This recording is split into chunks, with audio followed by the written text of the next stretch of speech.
Bismillahirrahmanirrahim. Dear students of BS English, Assalamu alaikum. This is your teacher Mrs. Aksa Kamal, and today we are going to have a lecture on the chart of English consonant phonemes. In our previous two lectures, we studied about the place of articulation and manner of articulation, but in our today's lecture, we shall see that how the place of articulation and the manners of articulation combine to represent everything through a graph. And in this picture, you are watching a graph which we shall study in detail today. So we start our topic, which is chart of English consonant phonemes. How to represent these consonants in the form of a chart. Let's see. First of all, we see that place of articulation is enlisted on top, and all the places of articulation like bilabial position, labiodental position, dental position, alveolar position, postalveolar, palatal, velar, and glottal positions are listed above here. And on the sides we see manner of articulation, and all the manners you can see them enlisted here. These are plosive, fricative, affricate, nasal, lateral, approximant, and approximant. So students, this is a form of chart which is before you. It is very important to represent all the English consonants in form of a chart. So let's start its study. First, you see the place of articulation. As I told you, we just have a recap of every category, what each category stands for. Bilabial position. In the bilabial position, we know that two lips combine to form certain consonants. So here the place becomes the two lips. And in the labiodental sounds, the place of articulation becomes the lower lip and the upper teeth. And after this position there comes dental, and in the dental sounds, two teeth, upper and the lower, combine. Upper teeth and lower teeth combine, and the tip of the tongue intrudes in between to create certain consonant sound. And what are those sounds? We shall see it later. And after the dental sounds there come alveolar, and alveolar sounds are formed when our tip or blade of the tongue touches the alveolar ridge, the place that is just right behind your upper teeth, the bumpy sort of place, that is called alveolar ridge. And whatever the consonants are produced from this place are called the alveolar consonants. And after the alveolar there is a next category which is post-alveolar, and the post-alveolar consonants are produced when the tip or blade of the tongue touches the back of the alveolar ridge. After the post-alveolar there comes palatal sounds, and palatal sounds are uttered from the from the hard palate and the front of the tongue. The hard palate, the front of the tongue touches the hard palate to create certain sound, and that sound is called palatal. And in the velar position, our soft palate combines with the back of the tongue, and then velar sounds are occurred. You see, from the velar position the velar consonants occur. And afterwards the last category is that of glottal sounds, and glottal sounds utter from the glottis. So these are different places of articulation, and from these places of articulation what sort of manner a sound takes place, in what way a sound is produced, which is plosive, fricative, affricate, nasal, lateral, approximant, and approximant. I give you a recap of these categories. What are the distinct features of all these categories? In the plosives, I told you that Rather, we studied that the plosives are produced with the blocking of air into our mouth, and then with a sudden release of air, the plosive sounds are produced. And the examples are p sound and b sound. We noticed and we watched certain phases in the utterance of the plosive sounds, which had the closing phase and the compression phase and the release phase and the post release phase. We watched and we noticed the four categories while taking into consideration the plosive manner of articulation. And after the plosive, there we studied the fricative manner. In the fricative manner, how a consonant sound is produced. Consonant sound is produced with the blocking of air in airstream in our mouth, but the air is released not at once but with the friction. The sound is released with the friction instead of the release phase like plosive, where the sound is at once produced. Fricative sound is not at once produced, rather it is produced with some sort of friction, and the fricatives are called the continuant consonants, and the continuant consonants can be pronounced as long as you can have air in your lungs. You see, you can keep on producing this sound with the friction or with the hissing sound that keeps on coming till your lungs have air to let it flow. And after the fricative category, there is affricate. There are only two affricates, which are ch and j. They are very easy to remember because these are the two consonants only which have double symbol, which have double phonemic symbols. Two symbols stand for one sound only, so they are different from all other consonants and very easy to remember, and they are called affricates, and their blocking manner of airstream is like a plosive, and their release phase is like a fricative. The air while pronouncing the affricate sounds, we block the air in our mouth and we release the air with a small sort of friction. So these are called affricates. And after the affricate category, there is nasal sound. Nasal sounds are produced when our uvula and velum or the soft palate are lowered. They must be down because nasal cavity opens when our velar or our soft palate and uvula are raised down. Then nasal cavity is open and the nasal sounds are produced. If our uvula and soft palate or velum are not lowered and they are raised high, only the oral sounds can be produced. The sounds which can utter from our mouth can be produced only. The nasal passage will be blocked. So for the nasal sounds to be uttered, it is very important that the velum and the uvula must be lowered and they should be in a down position. And after nasal, there is lateral approximant, and I made it clear in our previous notes what are the approximant sounds.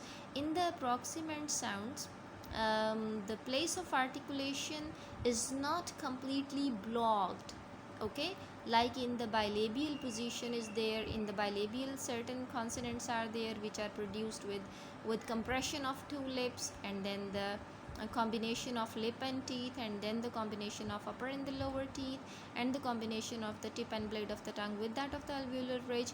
But in the approximants, the articulators do not completely contact with each other. They do not fully block the airflow.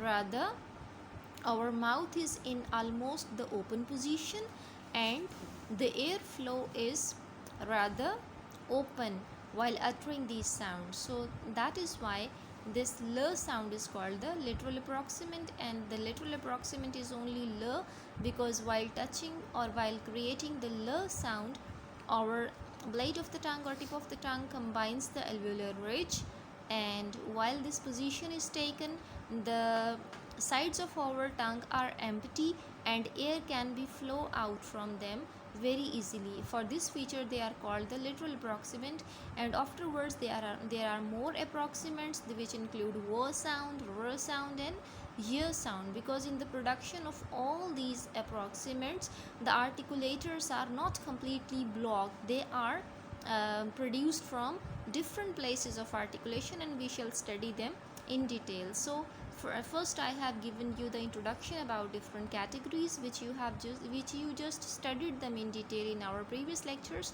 and today I'm telling you, I'm just teaching you, I'm making you learn how to represent both of these topics, both of these features in form of a paragraph, because when you know the place of articulation, when you know the manner of articulation, a question can be included in the paper. Examiner can ask you to represent them, the place of articulation and the manner of articulation, in form of a chart. So for the presentation in form of a chart, this information is necessary. How to place all these things: place of articulation comes on the top and manner of articulation comes on the side of it, and together we see that from which place and through what manner a sound is uttered and produced. So we start analyzing the bilabial sounds. So what are the bilabial sounds? The sounds which are produced from the position of our two lips. Bi means two, labial mean lips. So bilabial, two lips, the sound which is produced by formation of upper and lower lips together are called the bilabial sounds.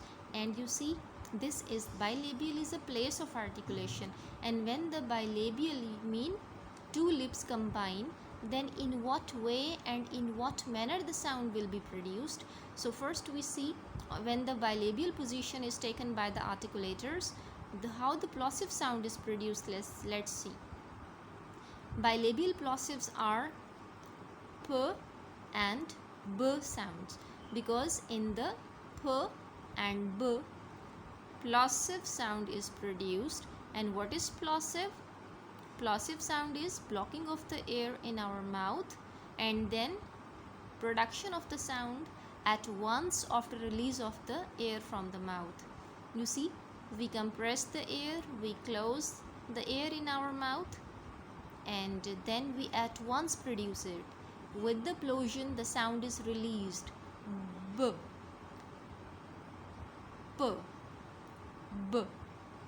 So these are the two plosive sounds, bilabial plosive sounds in English. And then at the bilabial position there is m sound, which is nasal. Nasal cavity, m sound is produced from the nasal cavity. You can see, you can completely close your lips and you can still utter the m sound, which is m. You can completely block your lips together and utter this sound. So this is your nasal sound. And in the bilabial approximant, this is w. Approximant, the feature of approximant is that the articulators come together but they do not completely contact with each other. They remain apart and still are able to utter certain sounds. Like bilabial position mean the position of two lips. In case of W is rounded position of the lips, which is w. You see that the upper and the lower lips do not completely block the airflow. They rather come close to each other, and that is why they are called approximant. And this w sound is produced in the approximant manner because the bilabial position is not completely blocked, but the sound is produced in the approximant manner, where the two lips just come towards each other but not completely block the airflow, forming the approximate manner of articulation. So its approximant manner is for w sound. So we have seen that at the bilabial position, p and b sounds are plosives, m sound is nasal, and w sound is approximant. So after this bilabial, we move to the next category, that is labiodental. In the labiodental category, we have just two consonants which are in the fricative manner. Labiodental mean formation, the closure or the combination of the lower lips and upper teeth. This forms a bilabial position, and at the bilabial position you can produce these two sounds only. It's f and v. And what is their manner of articulation? It is fricative way. These sounds are produced from the bilabial position in a fricative manner. How? Because when you take position, when your articulators labiodental mean the articulators in this place take the position when these come in contact, mean the upper teeth and the lower teeth come in contact with each other. They block the airflow, but the release phase is you see the release phase produces friction for the production of f sound and v sound. And as I told you that f and v are the continuant consonants as well. Like we can keep on uttering f as long as your lungs support the airflow, and v sound as well, and these other sounds as well that we shall study later.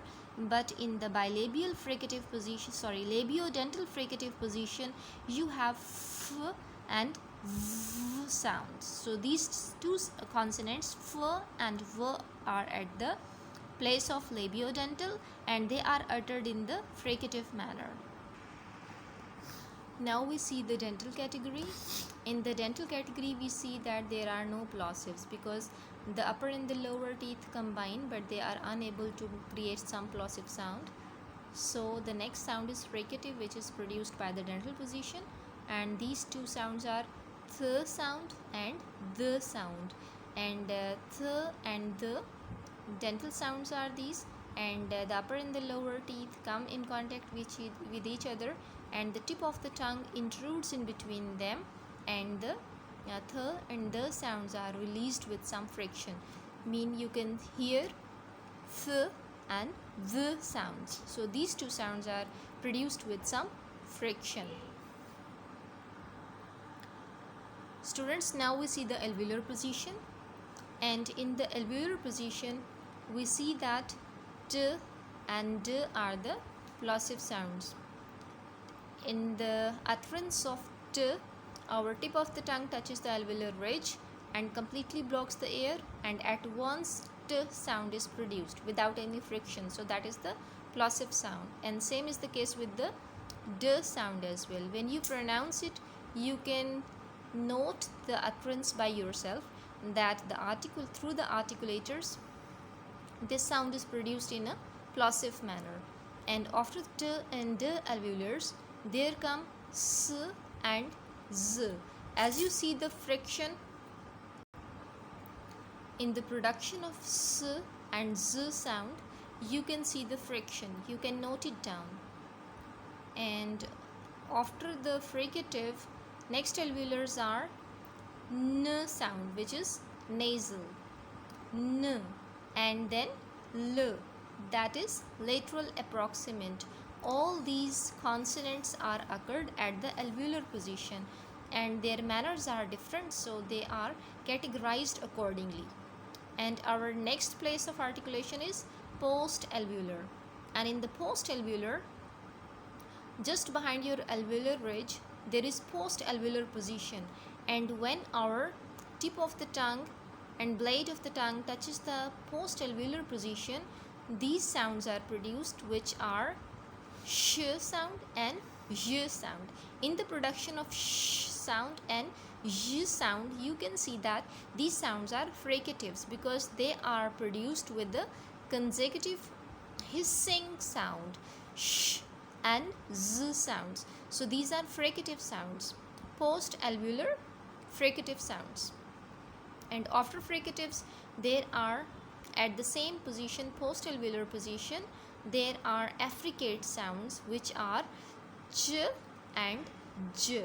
In the production of ch and j, as I told you, the feature of affricate sound, which is the production starts with the manner of plosive, but the release phase is like fricative. before the sound is produced, the air is blocked into the mouth between the articulators while the production of ch and j sound. The articulators completely block the air, but the release phases like fricatives mean they are produced with some sort of friction, and the friction is comparatively lighter than that of the fricative sounds. So ch and j sounds are the affricates in the post-alveolar position, and in the post-alveolar position there is one more sound which is approximant, that is r sound. And the feature of approximant is that the articulators do not completely come in contact with each other. When there is a turn for the production of r sound, you see the tip of the tongue just rolls back to the post-alveolar position, and for the production of r sound, the tip of the tongue does not touch our alveolar position. The articulators do not completely come in contact with each other for the blockage of the airstream from your lungs. They just come closer towards each other for the production of that sound, and here the r sound is produced, which is approximant and is produced at the place of post-alveolar position, and it falls in the category of approximant. And our next category is that of palatal sound, and palatal sound is just one, that is y. Y also comes in the approximant position, approximant manner. And how the palatal sound is occurred or it is produced? Palatal sound is produced when our front of the tongue combines our hard palate in our mouth.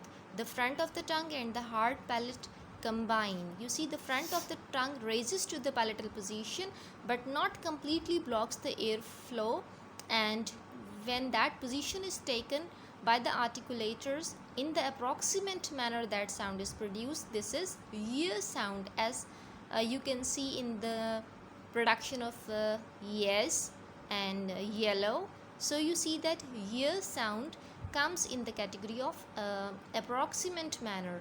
Its production manner is approximant. So after the palatal sound, we move to the velar sounds. Now we come to the velar place, dear students. So how the velar place is? At the place of velar, our soft palate or velum comes in contact with the back of the tongue, and when our back of the tongue comes in contact with the velar velum or the soft palate, certain consonants are produced which are k. In the production of k, you see it's a plosive manner. The sound is produced k, and g are the plosive sounds, and these are produced in plosive way. And plosive again, you see blocking of the airstream in your mouth and the production of sound at once. So here you can observe this while producing k and g sounds by yourself. And there is one more velar sound which is ng. This is the combination of n and g. Ng starts with n, ends on g sound. This is ng sound, and it is nasal sound.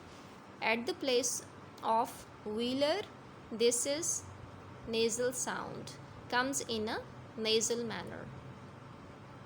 And the last one is the glottal category. The place of articulation is the glottal, and only h sound comes in from the fricative manner. In the glottal position, there is fricative sound, h only. And students, one more thing you would have focused, at most of the places you notice that the symbol or the consonants are given in a pair mode, or they are given in pairs. For example, in the dental position, you see s. In the dental position, you see th and the sounds. So the first one, in every pair, the first sound is voiceless and the other is voiced. That is why they are given on different positions. So this was our lecture for today. I hope you would have got certain concept of the presentation of the consonants through a chart. So just go and watch it repeatedly till your concept is clear. Take care. Allah Hafiz.